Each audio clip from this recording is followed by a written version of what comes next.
agradeço novamente, né, o convite de vocês e estou muito feliz de estar aqui. Foi realmente muito boa a última experiência, fiquei muito feliz. E hoje, para falar de um tema esquecido, né? Um tema que, assim, eu vou passar algumas dicas de locais para vocês aprofundarem, porque é um tema muito precioso para mim, assim, eu tenho na minha história assim, uma relação com esse tema desde a graduação. Eu tinha muito contato com a psicologia social e acabei sempre trabalhando com questões que envolviam adolescentes e transtorno de periculosidade de personalidade antissocial, que na época recebia muito esse termo, e fui desenvolvendo pesquisa sempre com esse vínculo, né? Direito e psicologia. Então, a questão da medida de segurança me incomoda, é um incômodo mesmo, né? Há anos. E eu acho que a primeira dica é um podcast que o BC Crim fez recente. Não sei se vocês conhecem esse podcast, Virar a Chave, que o BC Crim faz. E é o número 15, né, sobre medida de segurança, com Haroldo e uma professora também do Maranhão, e é maravilhoso, né? Assim, pelo tema, né, que são duas pessoas que pesquisam muito o tema, e ao mesmo tempo desesperador, né? Assim, o cenário que envolve toda essa questão.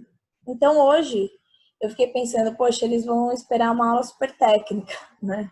Mas não tem como, gente. Não sei se eu vou conseguir atender o desejo de vocês. Então, caso o que eu traga hoje não atenda, né, a necessidade de vocês, vocês podem me pontuar, né? Acho que falar, ó, complementa com isso e isso, e a gente posso mandar material, alguma coisa, ou mesmo fazer uma conversa.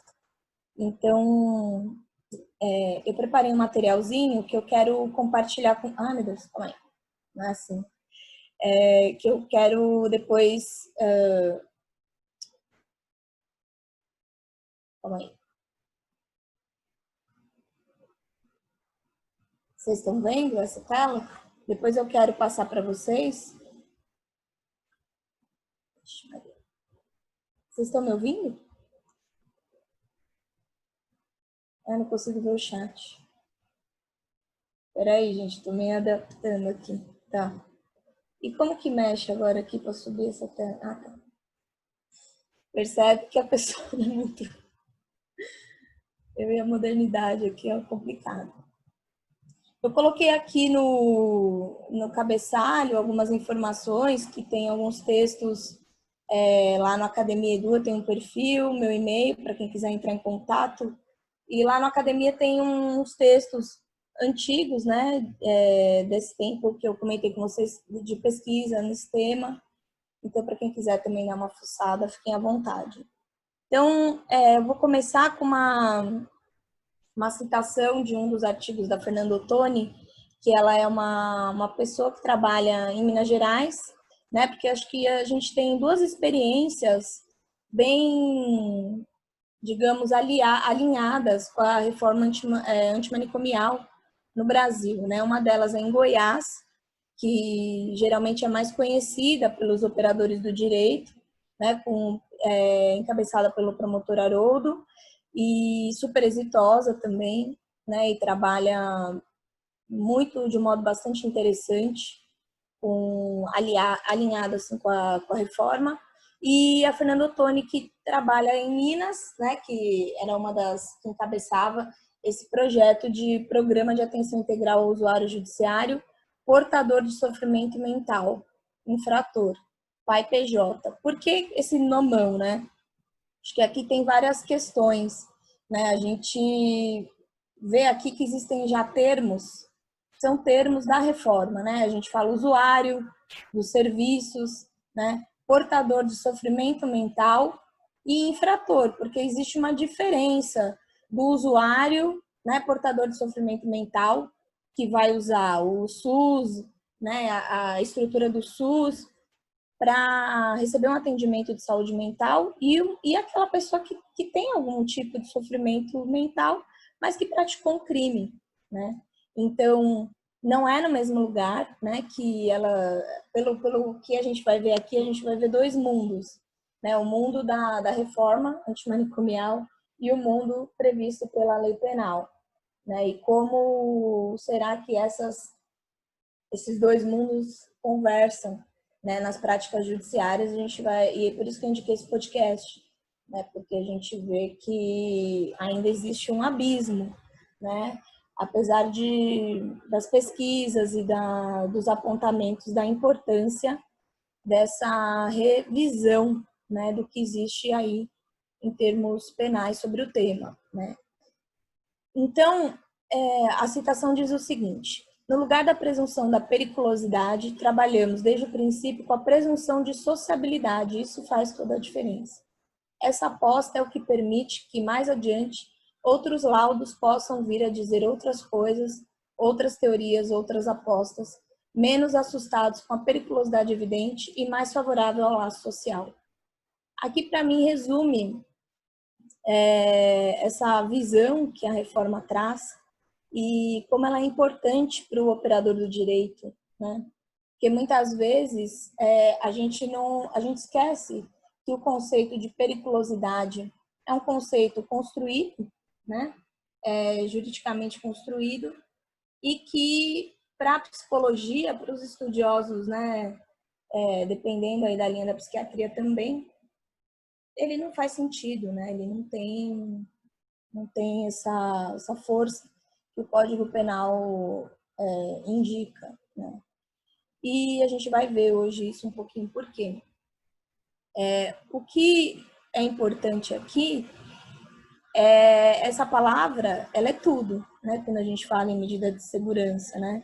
Tanto que eu coloquei aqui que na medida em que a gente trabalha, né, hoje em dia no Brasil, a partir da reforma de 84, com o sistema vicariante, que é um sistema que fez uma divisão, né, de resposta punitiva. Eu tenho a pena e a medida de segurança, que é diferente do sistema duplo binário, que antigamente se utilizava, na qual a gente teria uma discussão da imputabilidade, né? E aqui a gente faz essa cisão, são situações diferentes, né? Então, a gente está trabalhando dentro da teoria do delito, né? Então, por isso que eu coloquei aqui a primeira forma da gente pensar, né? E por isso que muitas vezes se estuda pouco o ECA, mas ele é uma legislação que está bastante alinhada a essas discussões inovadoras, né? Quando a gente fala também, aqui vou voltar um pouquinho só, se eu estiver confusa, vocês me falem, tá? Descobrir aqui onde é o chat, já qualquer coisa vocês me interrompam, podem usar o microfone também, tá bom, gente? Fiquem à vontade, por favor. Ah, lembrei, eu ia fazer um combinado com vocês que da outra vez eu não fiz. Vocês querem um intervalinho, daqui uma hora mais ou menos, ou não? Que a minha ideia era ir até umas 9. O que vocês acham? Tipo, 10 minutinhos? O que vocês querem? Cadê o chat?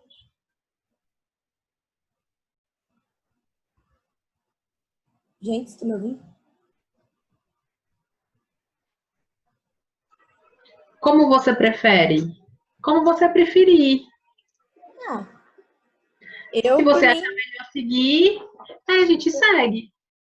por mim eu vou, mas vocês que sabem, porque da outra Não, a vez eu nem gente perguntei, segue, fiquei a me gente sentindo meio... segue, a gente segue. Só se você tiver com muita sede, com vontade de Não, ir, tô ó. com um copinho d'água. Então a gente segue, eu acho melhor. Né? Também acho. É, Beleza. vamos. Então, vamos. Então, calma aí, que é muito botão aqui fixo. Então, essa discussão aqui também, desse pequeno trecho aqui que eu coloquei, ele traz também a questão da Convenção sobre as Pessoas com Deficiência, né, da ONU, que já trabalha uma outra visão da capacidade, né, a capacidade na medida da sua condição, né, então é interessante para o direito, né? Essas visões que vão trazer novas interpretações, né? E trabalham, de certo modo, uma provocação da normalização que a gente vive no direito, né?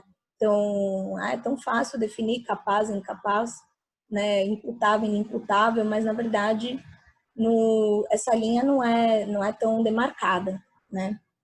E a gente vai ver aqui que a aplicação da medida de segurança não necessariamente é em um determinado momento, né? Mas a gente pode ter diversas situações na qual a pessoa vai ter alguma afetação na sua forma de que a gente vai acabar chamando sempre de capacidade, né?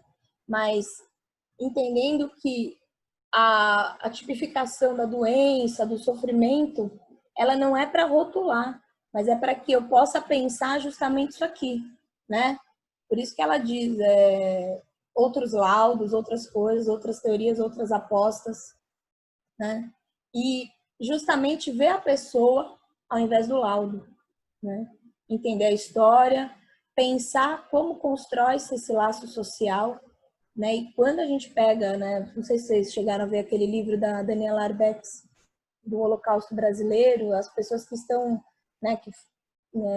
Da questão do manicômio de Barbacena, e você vê que pessoas que passaram 30 anos institucionalizadas, né? E como que você vai fazer com o desmonte manicomial com essas pessoas, né? Como fazer esse retorno, né? E uma coisa legal do podcast é que uma hora tem uma fala que diz isso: nem as famílias querem, né? Por que que nós vamos querer, né? Então, geralmente é são os excluídos dos excluídos, né? Então, aqui é um tema realmente que fica muito aquém no direito, né? Faltam pesquisas, faltam estudos, falta a gente provocar as práticas judiciárias a partir desse olhar tão já amadurecido na psicologia social e nessas discussões de convenções internacionais, né? E que vai, de certo modo, né, reflete também na discussão do exame criminológico, né, gente? Porque quando a gente tem ali no processo penal aquela discussão de que o juiz não deve se apegar ao laudo para sua decisão, mas mesmo com a modificação e não sendo mais obrigatório, por que ainda se pede esse exame? Né? E as resoluções do Conselho Federal de Psicologia que pautam uma atuação do psicólogo, né, no sistema de justiça, nas prisões, como a diferença, né, do serviço desse profissional em termos de avaliação psicológica para ajudar a reconstruir possibilidades ou a construir possibilidades com aquele velho formato da necessidade de um rótulo para prevenir ação futura, né? Que isso é tão difícil e praticamente impossível de ser medido, né? E a gente quando a gente trabalhava com quando ficou muito moda, teve uma época que ficou muito moda, todo mundo queria aplicar teste de Rorschach em adolescente, e aí começaram a ver que, assim, eu poderia ter pessoas na vida comum com esse tipo de personalidade antissocial, né, grandes chefes, né, pessoas com, né, sem demonstrar, que não demonstram emoções com facilidade, né, mas essas pessoas não praticaram crime, então não são alvo de perícia, né. Então, aqui a gente entra, apesar de ser o tema, por isso que eu falo, né, o tema da medida de segurança, ele não é só a medida de segurança, né? Ele é toda a nossa visão sobre como o direito vincula, né, a doença ao fato criminoso, né? E por isso a ideia da periculosidade. Como a gente banaliza também, né, esses termos. Quando, né, assim, é muito fácil você falar, mas a Suzane Richthofen é louca. Fulano é louco. Que fez isso é louco.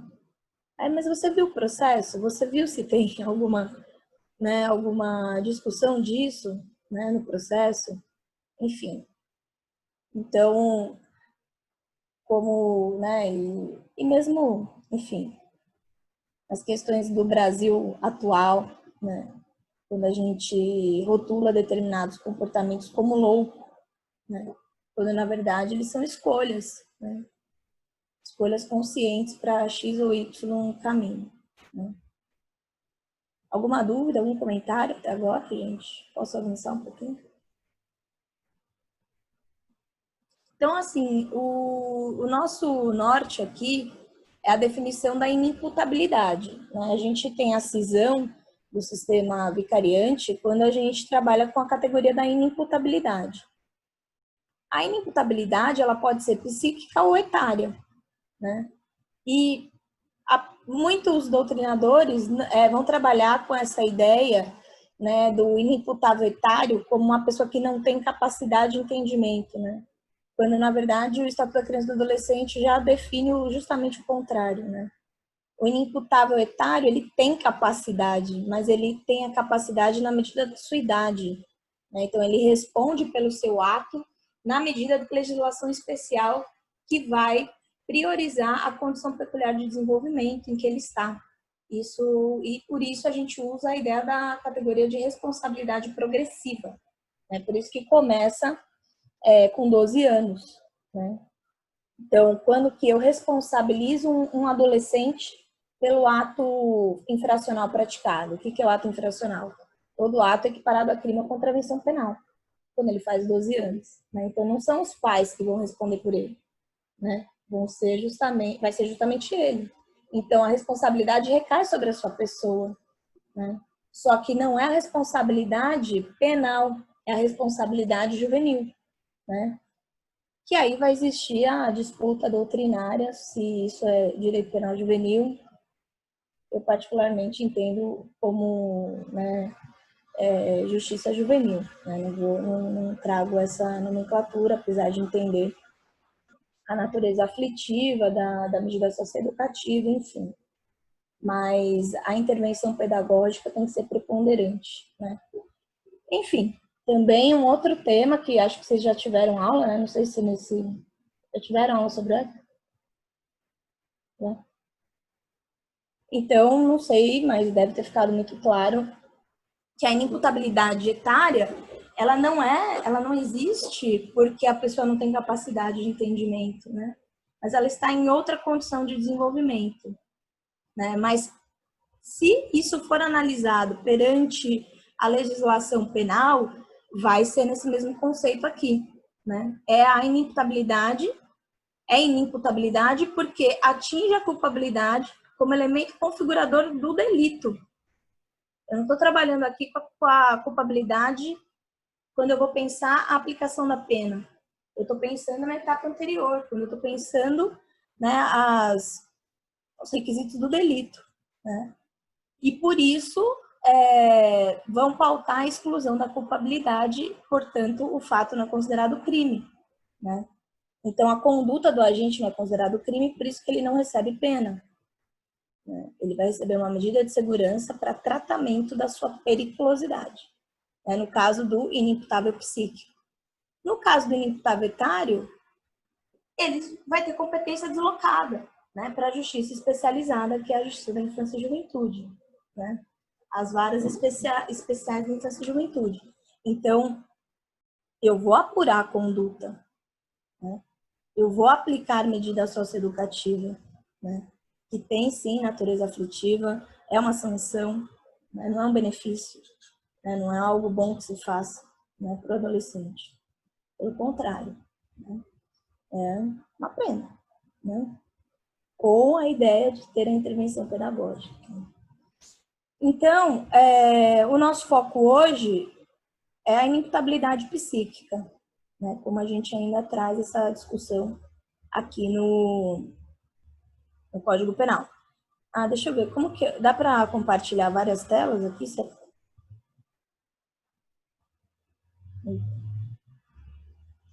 Eu ia compartilhar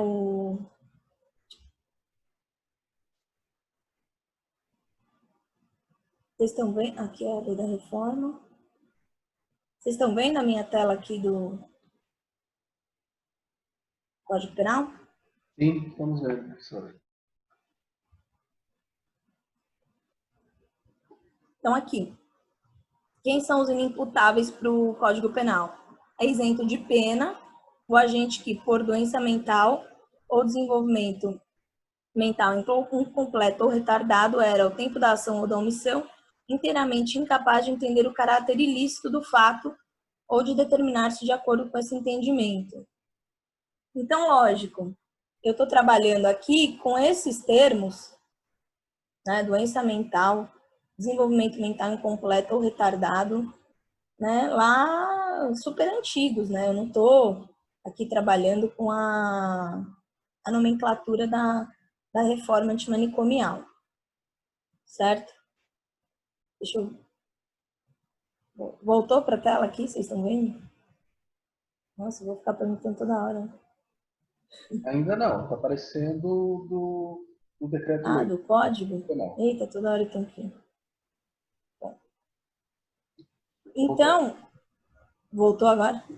Esse sistema de periculosidade que a gente chama, né, é o sistema em que vai determinar, né, o tratamento desse inimputável psíquico, né? Então, só que o que quer dizer essa ideia da periculosidade, né? Eu vou trabalhar a ideia da medida de segurança, né, com a ideia de defesa social. Eu estou pensando nesse tipo aqui de criminologia, digamos assim. Eu estou trabalhando ali com a escola lombrosiana, na qual a gente, né, vem desse lugar, né, essa ideia da periculosidade. E eu preciso fazer um exame para definir, né, a inimputabilidade, mas depois, para que essa pessoa, para que eu defina o quanto tempo ela vai ficar, eu preciso fazer exames periódicos de cessação da periculosidade, né? Então, apesar de ter prazo, né, a medida de segurança, quando ela é aplicada, eu só vou deixar a pessoa sair quando eu tiver certeza que ela não vai fazer nenhum delito futuramente, né? E aí os estudos mostram que a pessoa vai ficando, e a nossa famosa aqui prisão perpétua, né? Muitos são esquecidos, né, nessas situações. E, enfim, depois eu posso passar os estudos para vocês, porque é interessante a gente pensar, né? Porque parece tão simples, de 1 a 3 anos. Quanto tempo? De 1 a 3 anos. Mas qual é a condição para sair, né?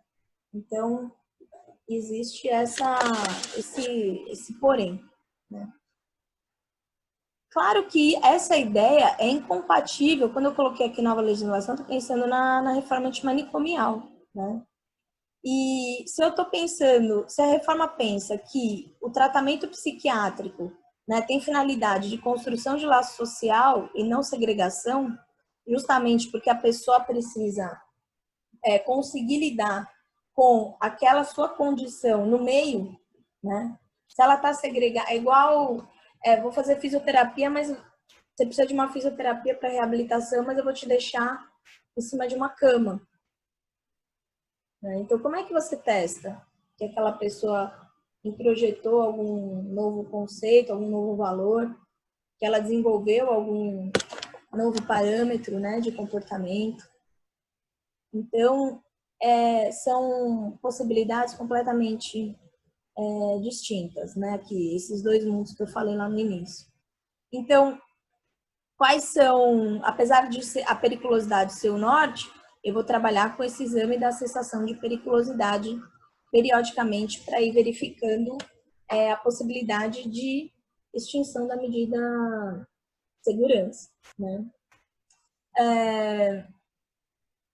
O manicômio judiciário ele é sinônimo, né, de um hospital de custódia e tratamento psiquiátrico, né?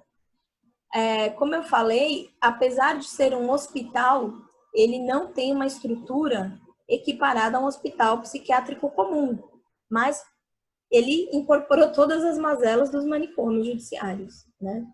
Pessoas ali, né, são muitas vezes camas sem colchões, né?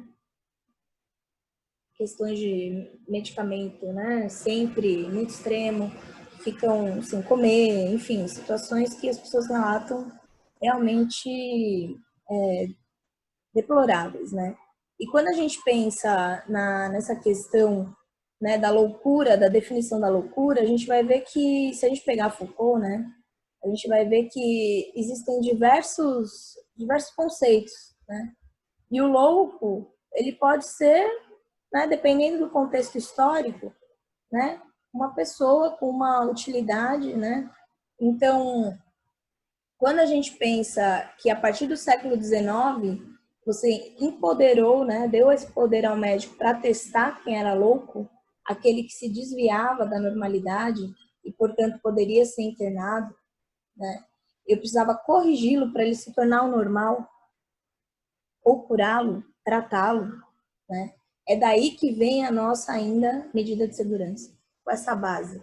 Então, quando eu penso em cessar a periculosidade, eu quero transformar essa pessoa num sujeito normal. E o sujeito normal não é perigoso. Então, quando a gente priva um indivíduo desses direitos, isso também vale para a análise da prisão, né? Quando você isola um indivíduo, né, e priva ele de seus direitos, responsabilidades, né, você tira exercício da cidadania, né, e torna ele uma pessoa marginalizada, oprimida, mas você faz isso para transformá-lo numa pessoa normal. Então, a lógica antimanicomial, ela é totalmente oposta a isso. Eu preciso garantir para a pessoa que está em sofrimento mental cidadania, convivência, direitos e responsabilidades, né? Porque essa ideia de que o louco é aquele que não assume nada, né? De que ele não tem vínculo, não tem emoção, né? Eu vou entrar nas diversas definições de diversos tipos de rotulações, né? Mas não é estanque. Enfim. Então, essa proposta da medida de segurança é tratar aquele que se desvia da norma, né? Agora, o que é a norma? Depende da época que você estiver analisando, né? Enfim. Então, o que é a reforma psiquiátrica e o movimento antimanicomial, né? Ela foi aprovada em 2001, né, com o objetivo de redirecionar o modelo de atenção à saúde mental no país, retirando esse modelo asilar, né? Claro que a gente está numa época de muitos retrocessos nesse tema, né? A gente tinha as apostas nas residências terapêuticas como uma forma de transição dos manicômios, né? Garantindo um lugar para as pessoas morarem, enfim. Isso está enfraquecido porque voltou à força as comunidades terapêuticas cuidadas pelas instituições religiosas, né? Então, assim, por mais que tivemos avanços na legislação, essa política ela vem sendo desmontada, né? Digamos que de alguns anos para cá, né? O que é lamentável, porque ela nem chegou a ser completamente implementada na questão dos manicômios judiciários, né? Que vão conduzir a medida de segurança, né? Do infrator. Então, do louco infrator. Então, é como se a gente visse mesmo aqui o local onde a gambem reina, né? O povo que é passível de ser matado mesmo e não tem problema, né? E essa modalidade asilar, agora em tempos de pandemia, né, muitos relatam, né, como teve um relato nos Estados Unidos, a gente ouve, né, dizendo como morreram pessoas, né, porque você está ali, né, numa condição, né, de aglomeração, né, quais são os cuidados de higiene? Quais são os cuidados, né, de saúde propriamente, né? Então, o que a reforma tentou trazer era algo totalmente oposto a essa mentalidade da segregação e do sofrimento, né? Porque, na verdade, é uma ideia de cura, mas acaba produzindo mais doença, né? Se a gente puder conversar sobre como cada um lidou com a sua saúde mental agora em tempos de isolamento, acho que a gente vai conseguir ficar um pouquinho no lugar dessa ideia aí de segregação, né? Ou da prisão como resposta, né? Então, assim, pensando já no próprio processo, né? A gente pega ali o artigo 96, 97 do Código Penal, a gente vê que existe uma resposta que pode ser ambulatorial, né? A gente tem a possibilidade da medida de segurança ser internação psiquiátrica ou asilar, ou ambulatorial, né? Agora, eu estou trabalhando com o oposto dessa ideia de responsabilidade penal pessoal, né? Como eu falei ali no começo. Então, quais são os tipos que a gente pode ter aqui de medida de segurança? Entrando mais na parte mais técnica. A medida de segurança a partir da absolvição imprópria, né? E aqui, sim, eu vou ter como requisito a inimputabilidade, né? A discussão da inimputabilidade psíquica, que o código vai chamar em razão de doença mental ou desenvolvimento incompleto ou retardado. Só que para apurar isso, eu vou suspender o processo, né? E instaurar o incidente de insanidade mental, né? Com autos apartados. E aqui eu vou submeter essa pessoa a uma perícia psiquiátrica, né? Aqui a gente vai entrar no rol ali do artigo 149 do Código de Processo Penal. Vou pegar aqui a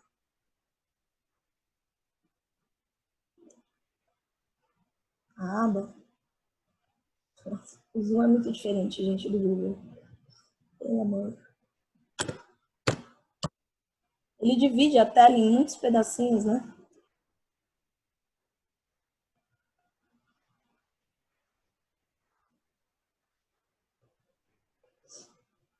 Então, vamos lá. Quando houver dúvidas sobre a integridade mental do acusado, o juiz ordenará de ofício a requerimento do Ministério Público, do defensor, do curador, do ascendente e descendente, irmão ou cônjuge do acusado, que este seja submetido a exame médico legal. Então, esse exame pode ser ordenado na fase de inquérito ou na fase judicial. Então, quando a gente discute o incidente de insanidade, a gente está... eu estou compartilhando.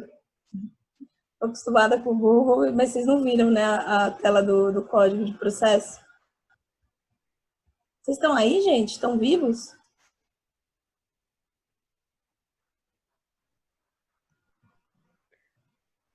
Não apareceu o código, não. Então, tô apanhando aqui Estamos vivos. Que bom. Eita,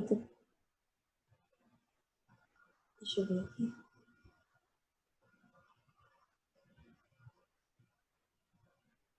Estão vendo agora?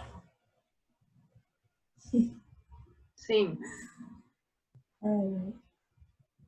Então, é importante pensar que isso aqui é uma perícia, né? A gente vai definir, né, essa instauração do incidente de insanidade mental, mas para fazer essa perícia, né, psiquiátrica, e eu vou definir a continuidade do processo a partir do que for definido aqui, né? Acontece que, vamos supor que o acusado esteja em prisão preventiva. E aí, ele vai estar preso onde?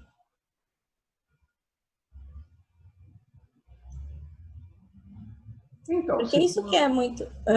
Se for antes do incidente, provavelmente no CDP, numa prisão normal, comum, né? E isso que é o grande X, né? Porque... E aí? Né? Como que faz, né? Então, é uma estratégia de defesa? Será que ainda a gente pode dizer que isso é uma boa? Vocês usariam essa estratégia? Porque, na verdade, na verdade, esse projeto que existe lá em Goiás, eles trabalham justamente com a ideia de absolvição plena, por não se tratar de crime, e o caso vai para o SUS.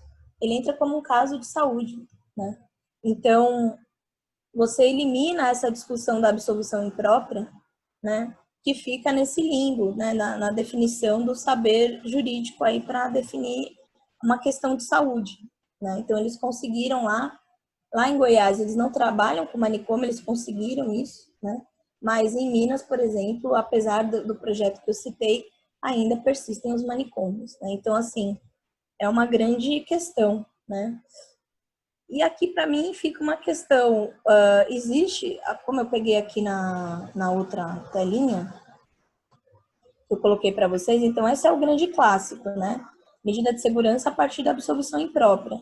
Eu instauro o incidente de insanidade mental, definindo que a pessoa não tinha capacidade de entender o ilícito, blá, blá, blá. Eu vou aplicar a medida de segurança. Por quanto tempo? 1 a 3 anos. Mas eu não vou ter determinação de tempo de extinção da medida, né? Eu vou depender do resultado do exame de cessação de periculosidade. Agora, vamos supor que a pessoa tenha sido condenado com uma pena normal. E eu preciso. E aí, né, no curso do cumprimento da pena, essa pessoa tenha um surto ou desenvolva alguma questão que precise de tratamento. Eu posso ter essa hipótese do 83, converter a pena em medida de segurança, e essa pessoa vai ser transferida para o manicômio judiciário, né? A hipótese mais polêmica para mim é a possibilidade da internação provisória, né, daquela lei 12.403, que existe essa possibilidade das medidas cautelares diversas da prisão, né? Quando a gente trabalha com semi-imputáveis, também, ou os inimputáveis, na qual eu já defino a internação provisória nesse momento, né? Então, eu já tenho alguma suspeita ou um laudo psiquiátrico, né? Eu já estou ali na fase, às vezes, de inquérito, com essa definição e com essa determinação, justamente nos casos de violência ou grave ameaça ou risco de reiteração delitiva, e eu já decreto a internação provisória aqui com a finalidade de tratamento por conta da discussão de saúde mental, né? Então, essas são as 3 possibilidades aqui que a gente trabalha. Onde que está prevista a execução da medida de segurança, né? A execução da própria medida de segurança está na LEP. A gente tem alguns artigos no Código de Processo Penal, mas a gente vai trabalhar com o que dispõe a LEP. Antes de eu entrar nisso da LEP, eu queria ler mais alguns trechos, uns artigos aqui do Código de Processo. Se o Zoom me ajudar. Vamos lá. Processo de... Vocês estão vendo agora aqui o do... daqui a pouco mais.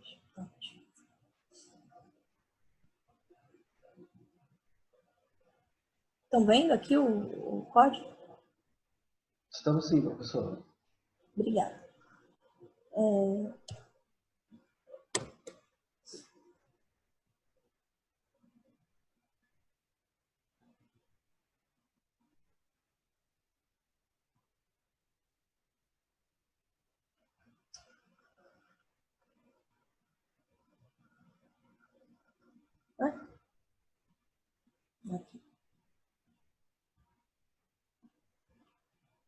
Aquilo que eu falei, né, das medidas de segurança, espécies de medidas de segurança. Inciso 1º do 96, internação em hospital de custódia e tratamento psiquiátrico ou a falta em outro estabelecimento adequado. O que seria correto aqui se a gente fosse pensar a reforma, né, se a gente fosse adequar? Vamos pegar aqui a disposição da lei?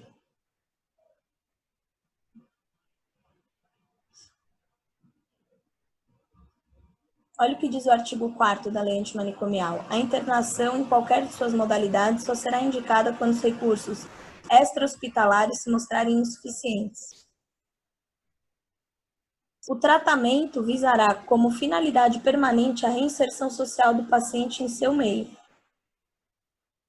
O tratamento em regime de internação será estruturado de forma a oferecer assistência integral à pessoa portadora de transtornos mentais, incluindo serviços médicos, assistência social, psicológicos, ocupacionais de lazer e outros.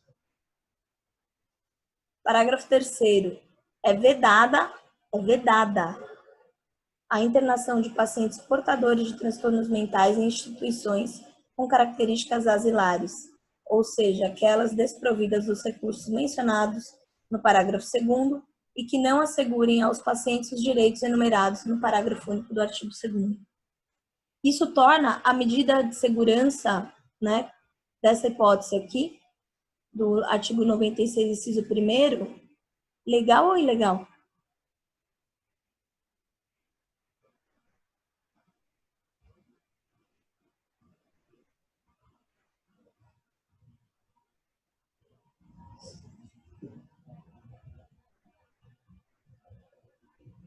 É muito ousado falar isso? Por que a gente pode ousar falar isso, né?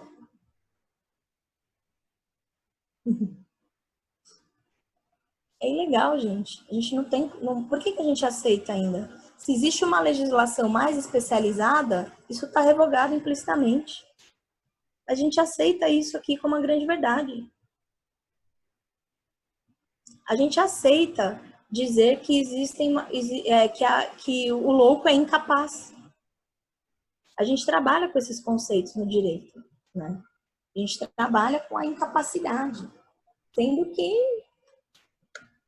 isso está longe, né, de ser realidade nos consultórios de psicologia, né, nas discussões, porque as pessoas são múltiplas, as pessoas viveram traumas, né, as pessoas têm as suas histórias de vida, né? Agora, como que fica, né?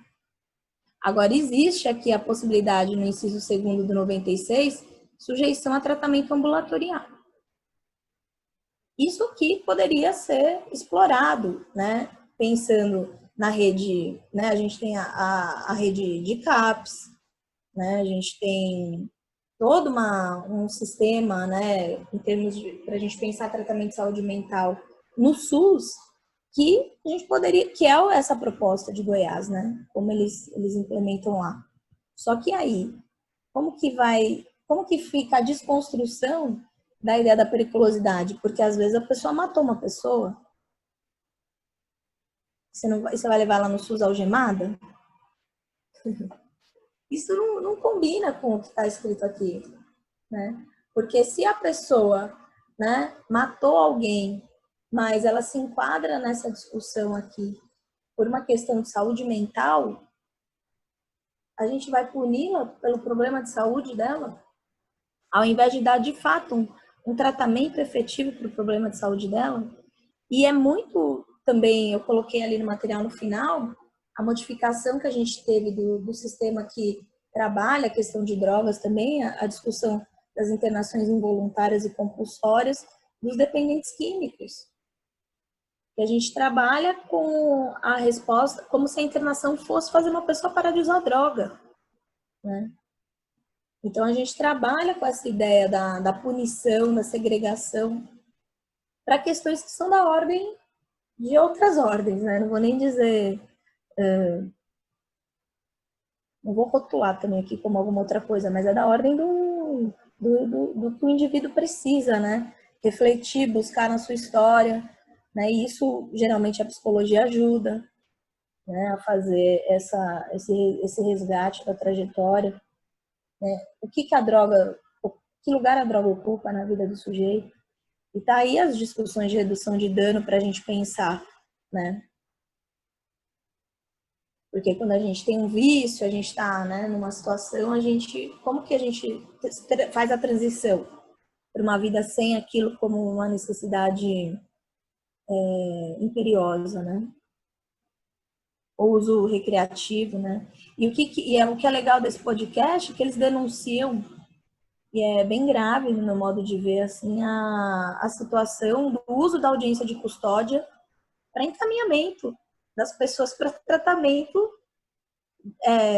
em regime fechado. A audiência de custódia, que é um dispositivo desencarcerador. Então, vale muito a pena assistir esse podcast, gente. Eu acho que eu queria ouvir vocês um pouquinho, antes de eu avançar um pouco nesses dispositivos mais legais. Eu falei coisas que vocês já sabiam até agora, acho que seria legal isso. Ouvir vocês um pouco. Dúvidas? Que tal? Cadê?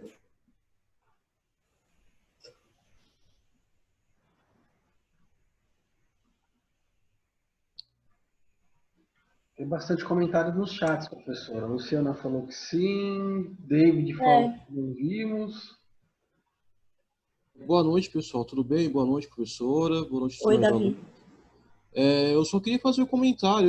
O tema da aula de hoje foi justamente o que caiu na prova oral do Ministério Público de Minas Gerais. E, assim, foi terrível, foi bem terrível ver o posicionamento deles sobre o assunto. É justamente o contrário que a gente está vendo aqui. A gente valoriza a pessoa, a gente valoriza a dignidade humana, e para eles o usuário, o portador de doença, né, em geral, ele vira objeto. Pegar e jogar na cadeia, jogar no manicômio. E é bem isso. A gente constrói, eles destroem. Foi bem triste ver o posicionamento deles. E o curioso é que justamente lá tem esse projeto, um dos projetos inovadores nesse tema, né?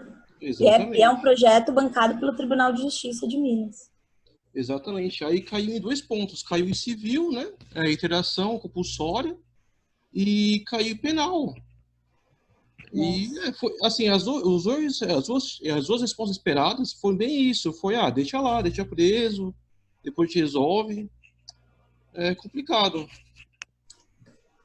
Então, eu acho que é um paradoxo que nós estamos vivendo, né? Porque a gente tem essa legislação que era um avanço, até para os mais avançados, ela era um avanço, né? Você pensar o fim do manicômio, é sempre um tema difícil, né? Para a gente desconstruir quem é o louco, né? E então, e agora você vê que as pessoas estão querendo resgatar esse olhar um pouco mais de rotulação, né? Em todos os campos, porque também o que a gente está vendo dos efeitos da pandemia nos presídios também não é diferente. Por que eu vou vou soltar, vou fazer alguma... Por que trazer essas pessoas de volta para a sociedade? Elas não são sociedade, elas estão fora. Né? Essa é a ideia, né? Quando a gente constrói prisão, manicômio, eu coloco fora. Só que é justamente o oposto do que, se a gente for pensar, a teoria moderna do conflito, né? Porque, tipo, não tem fora do conflito, né? A não ser que saia do planeta Terra, mas não tem essa opção ainda, né? E os familiares que transitam, né? E os trabalhadores, né? Dessas unidades, né? Eles estão fora também, né? E uma vez eu fui dar uma aula de justiça restaurativa e tinha um aluno que o pai trabalhava como agente. E ele ficou super bravo comigo. E a gente depois conversou pra caramba, foi muito legal, porque assim, poxa, ninguém vê minha família. Tipo, nós somos os últimos a entrar né? Ou cada um vê uma parte, tipo, os trabalhadores ninguém vê. E eles são afetados, né? Em termos de saúde mental, em termos de tudo, né? Então é interessante isso que você trouxe, né? As perguntas que que a Isa, na verdade, selecionou, eu coloquei aqui no material, depois eu vou compartilhar. Eu não sei se eu vi o gabarito e tal, mas assim, tem algumas que, devido às modificações de 2019, eu não sei se elas vão se manteria o gabarito assim. Então seria legal vocês fazerem depois e a gente conversar. Porque como que fica essa discussão agora, né, da questão do dependente químico, né? Porque se eu tô trabalhando essas pessoas como incapazes, se eles praticam crime, eles são inimputáveis. Essa é totalmente uma forma de ver o uso, né, de droga, principalmente o uso, totalmente antiga, né, porque é trazer a responsabilidade pelo uso, né, e provocar outras inserções e atendimentos para que essa pessoa possa sair da dependência, mas que isso não é uma questão de incapacidade, né? Se torna incapaz porque ela está dependente ou é um tipo de sofrimento, né? A gente quer trabalhar o sofrimento com a punição, né? Então, a pessoa já está sofrendo, está com alguma doença, às vezes no caso da inimputabilidade, e a gente pune ela por isso, né? Às vezes a pessoa tem um histórico, né? Porque desenvolveu aquela questão devido a um histórico familiar, um histórico de vida, e a gente ainda pune ela, né? E é interessante a gente pegar alguns casos, né? Porque você vê mulheres que jogaram aquela violência que sofreram e fizeram um crime. E aí? Né? São punidas de novo, né? É complicado. Mas quer falar, Davi? Fala mais aí, que eu gostei. Não, não, só gostei da resposta e obrigado. Mas é duro, né? Porque fica aquilo. O que eu vou responder no concurso? Sim, sim, assim, no meu caso, eu acho que eu acredito que os próprios colegas aqui do curso, eles estudam justamente o contrário. Não, não, o aprisionamento é sempre a última exceção, é sempre o último recurso. Vamos usar a assistência social, vamos usar os outros meios para evitar que a pessoa seja encarcerada. E hoje ver uma instituição defendendo isso, usando o próprio direito para justificar essas barbaridades, é terrível, é triste. É triste demais. É o tamanho do retrocesso que a gente está vivendo, é chocante. E parece que autorizou o judiciário a dizer o que antes a lei protegia, né? Sei lá, não sei. É um pouco frustrante, né? Até eu quero comentar aqui, que eu acho que tem a ver com o que você trouxe, essas duas súmulas aqui que eu ia comentar depois, mas acho que vale. Né? Essa súmula aqui... Ah, vocês estão vendo? Eita, gente. Adriano. Até o final da aula eu aprendo a mexer no Zoom. Ai, ai. Estão vendo agora, gente? A súmula 439 do STJ diz o seguinte: admite-se o exame criminológico pelas peculiaridades do caso, desde que em decisão motivada. Veja, eu estou querendo uma avaliação da pessoa, né? Mas eu não estou determinando, obrigando. A súmula vinculante 26 também é uma coisa que a gente tem que pensar. Para efeito de progressão de regime, no cumprimento da pena por crime hediondo ou equiparado, o juízo da execução observará a constitucionalidade do artigo 2º da Lei dos Crimes Hediondos, sem prejuízo de avaliar se o condenado preenche ou não os requisitos objetivos e subjetivos do benefício, podendo determinar, para tal fim, de modo fundamentado, a realização de exame criminológico. Podendo. Né? Mas quando a gente teve essa alteração aqui na LEP do artigo 112, a gente transformou, né, os requisitos, né? A gente mudou a prioridade do exame criminológico. Eu não uso mais o exame criminológico para progressão de regime. Eu vou usar aqui para uma definição, eu posso usar esse tipo de... que até o CFP vai trabalhar com essa ideia de ser uma avaliação para determinar como vai ser conduzida, né, o cumprimento da pena, né? Mas isso é totalmente, né, um mundo ideal, né? E até teve uma decisão na Justiça Federal que impediu a validade da resolução do CFP, essa resolução 12 de 2011. Vale muito a pena vocês lerem, porque ela vai trabalhar é uma resolução que trabalha toda a discussão do que é o papel do psicólogo nos sistemas, né? Seja nas prisões ou, né, nas questões relacionadas à saúde mental. Qual é a diferença de uma avaliação psicológica, né, para um exame criminológico ou uma avaliação de periculosidade, né, que é totalmente uma deturpação do papel do psicólogo, né, porque não existe eu tentar prever o que uma pessoa vai fazer, eu prever uma ação, né, que pode ser influenciada por milhões de questões, né?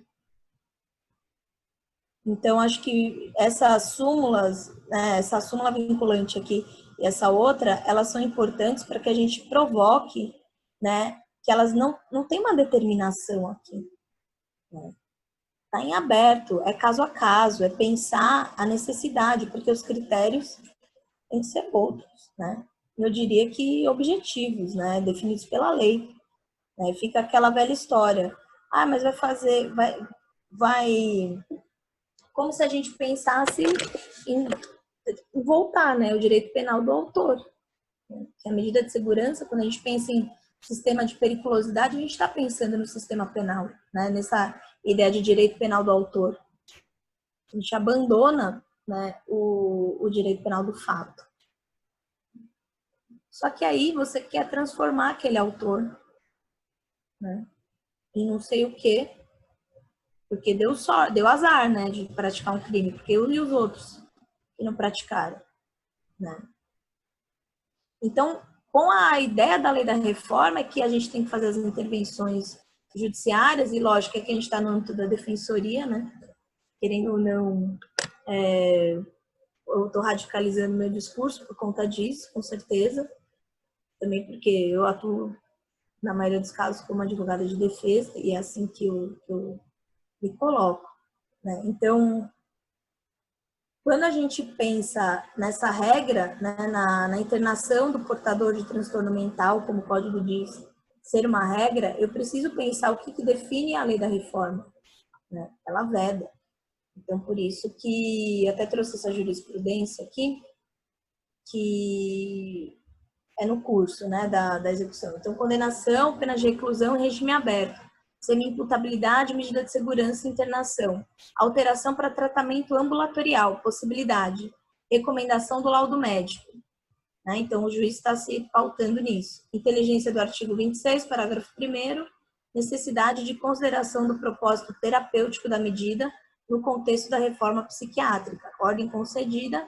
Em casos excepcionais, admite-se a substituição da internação por medida de tratamento ambulatorial quando a pena estabelecida para o tipo é a reclusão, notadamente quando manifesta a desnecessidade da internação. Veja, mas tinha um laudo ali, né? Agora, eu acho interessante essas definições justamente porque o próprio Código de Processo Penal não diz que o juiz tem que estar, né, para que ele fundamente, né, as decisões judiciais, ele tem que se vincular aos laudos, né, ou às perícias. Então, e no caso da medida de segurança, ou das discussões ali dos exames criminológicos, isso parece que vira outra regra, né? Por conta dessa categoria da periculosidade, né, que é tão fantasiosa, mas parece ser concreta, né? Então, por isso que eu gosto daquela fala lá da Fernanda Ottoni. Tem que olhar além disso, né? Porque senão muita gente deveria estar internada, né? Agora, o que a LEP diz sobre a própria execução da medida de segurança? Né? Então, só voltando aqui no Código de Processo, o 149, né, diz do incidente de insanidade, que pode começar na fase de inquérito ou na fase de processo, mas não esqueçam que tem aquela discussão, como é que eu esqueci aqui? Onde que era? Depois eu volto. Vou lá para a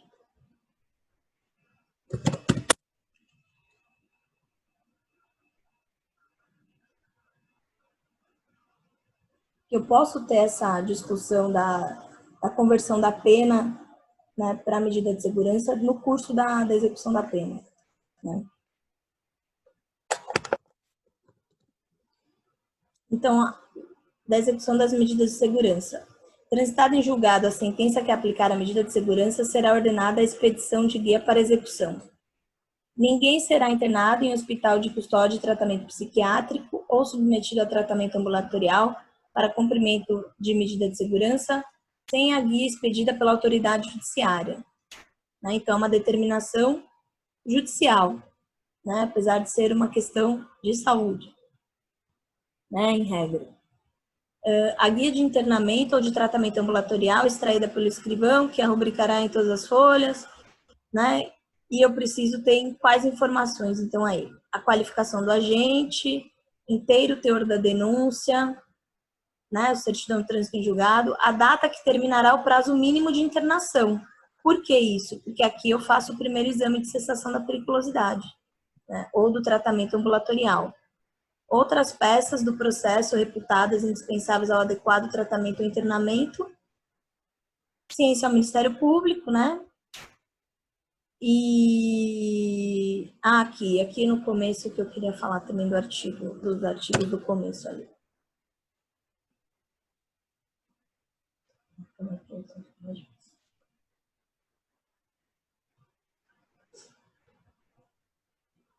Os condenados serão classificados segundo seus antecedentes e personalidade, para orientar a individualização da execução penal. Então, isso aqui se aplica, né, na medida de segurança.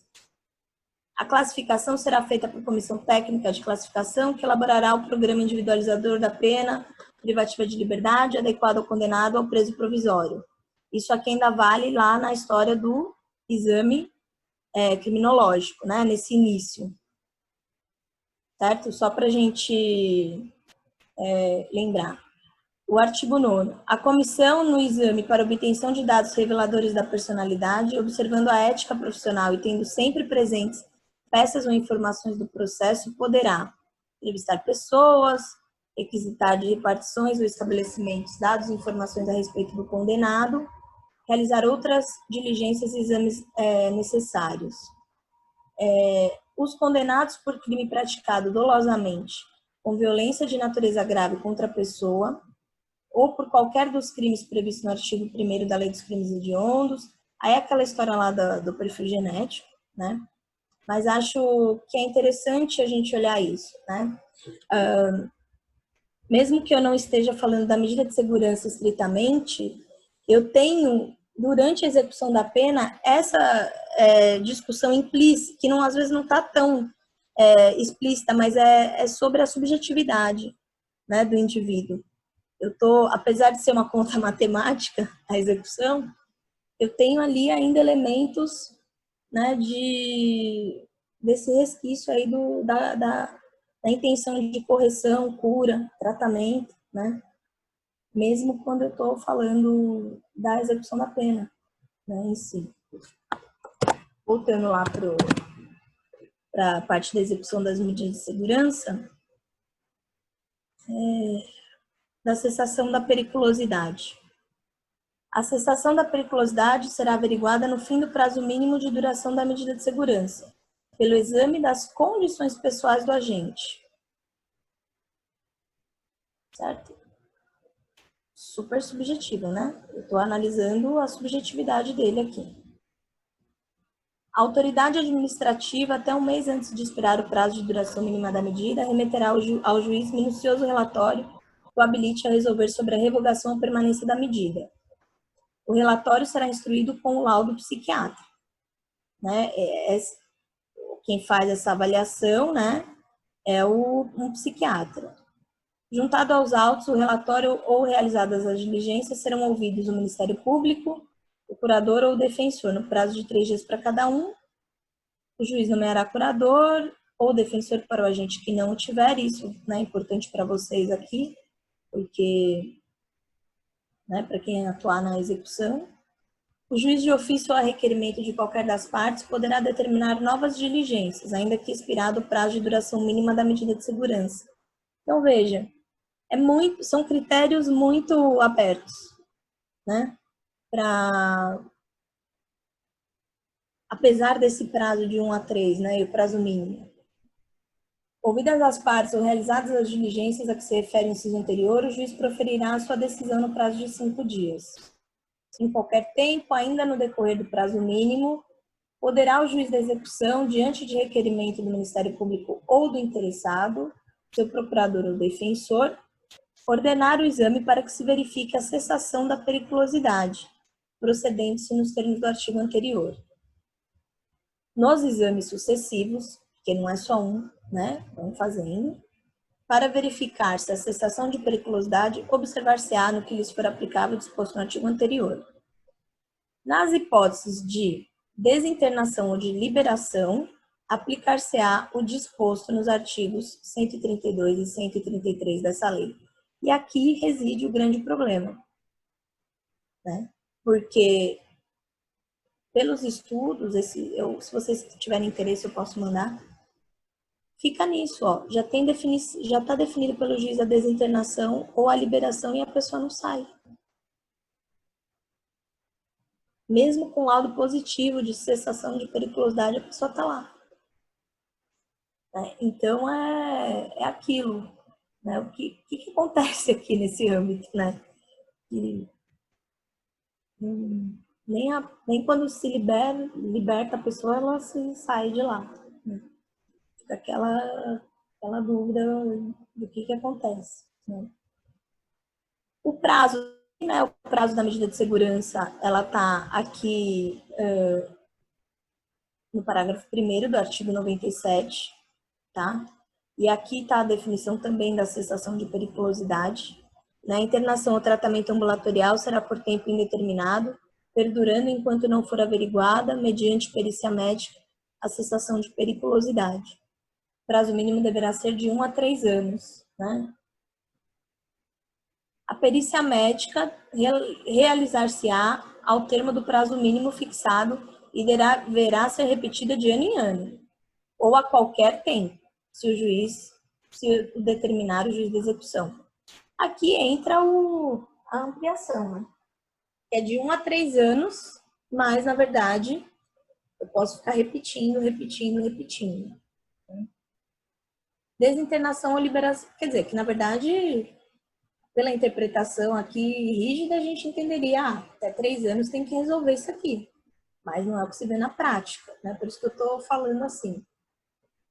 A desinternação ou a liberação será sempre condicional, devendo ser restabelecida a situação anterior se o agente, antes do decurso de 1 ano, pratica fato indicativo de persistência de sua periculosidade. Vocês entenderam isso aqui? Isso aqui é legal, né? Está persistindo a sua periculosidade. Coisa que não sai, né? Em qualquer fase do tratamento ambulatorial, poderá o juiz determinar a internação do agente, se essa providência for necessária para fins curativos. Não está funcionando o tratamento ambulatorial, então vamos internar para curar.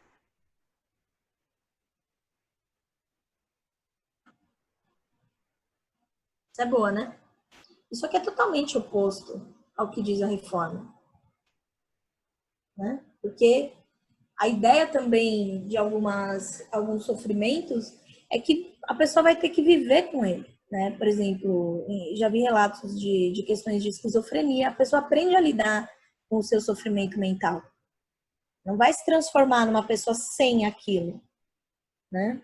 É possível, existem relatos, estudos, mas não existe essa ideia de normalizar. Né? 98 também é importante. Na hipótese do parágrafo único do artigo 26 do Código, necessitando o condenado de especial tratamento curativo, a pena privativa de liberdade pode ser substituída pela internação ou tratamento ambulatorial, né? Ou seja, medida de segurança. Então, é aquilo que eu falei, ou a medida de segurança ela é aplicada pelo incidente de insanidade, né? Ou aqui quando eu converto a pena para a medida de segurança. Existe também uma discussão na doutrina, por exemplo, a pessoa tá respondendo a processo e aí ela desencadeia algum tipo de sofrimento mental. Aí eu não vou instaurar um incidente de insanidade, eu vou suspender o processo até ela ficar boa. Isso é diferente, gente. Né? Porque no momento do crime, ela tinha plena capacidade. Né? Então, a gente também não pode né, colocar tudo no mesmo balaio. Né? Agora, tem que tomar um cuidado em como isso, né? Porque como o Davi trouxe, vai depender de onde está tramitando, né? E aí, as estratégias, não sei. Eu não acho que né, a gente precisa muito trabalhar em cima da lei da reforma, né? Porque se a gente usar o incidente de insanidade, a gente pode correr o risco de pôr a pessoa numa prisão perpétua. Né? Enfim.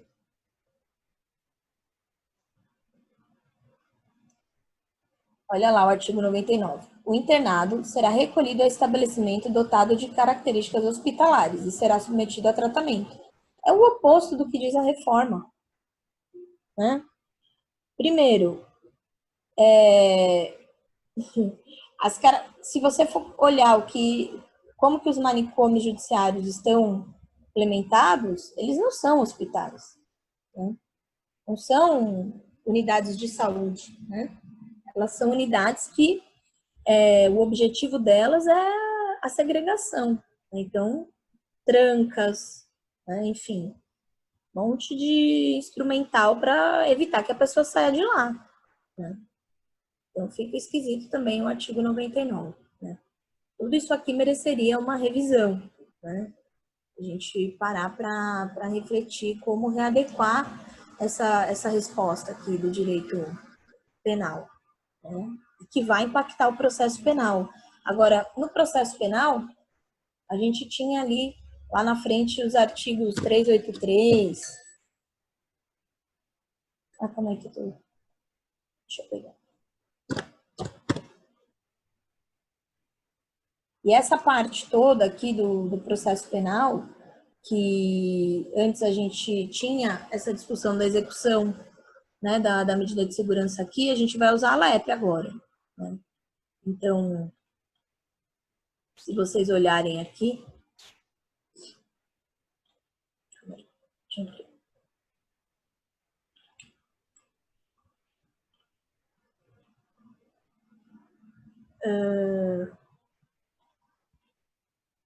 calma aí que eu peguei a parte errada. Cadê?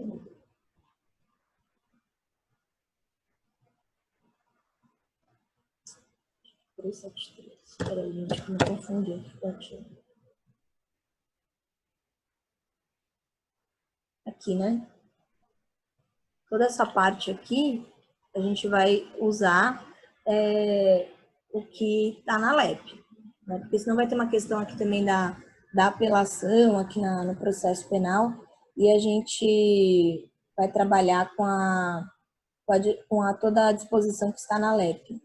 Então, esse rol aqui da execução da aplicação prepondera-se o uso da LEP, tá bom? Deixa eu pegar aqui o artigo que eu tinha falado. Perdi agora o comentário que eu ia fazer, sei lá onde que foi parar.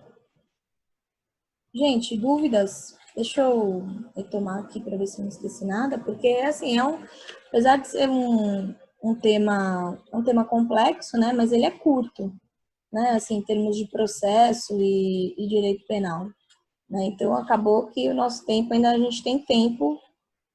Acho que seria legal vocês perguntarem. Não sei, se vocês querem comentar alguma coisa. Se vocês queriam que eu comentasse outra coisa que eu não falei. Agora eu já não sei que tela que eu vou compartilhar. Vocês estão vendo a tela do material?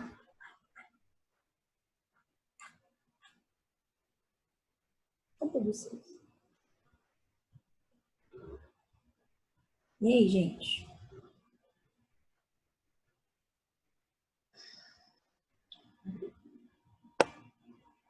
Vocês estão quietos hoje? Não houve nenhum comentário, professora. Ninguém fez Eu tô vendo aqui. Deu tudo, foi tranquilo. Ninguém quer perguntar nada, comentar nada, dúvidas?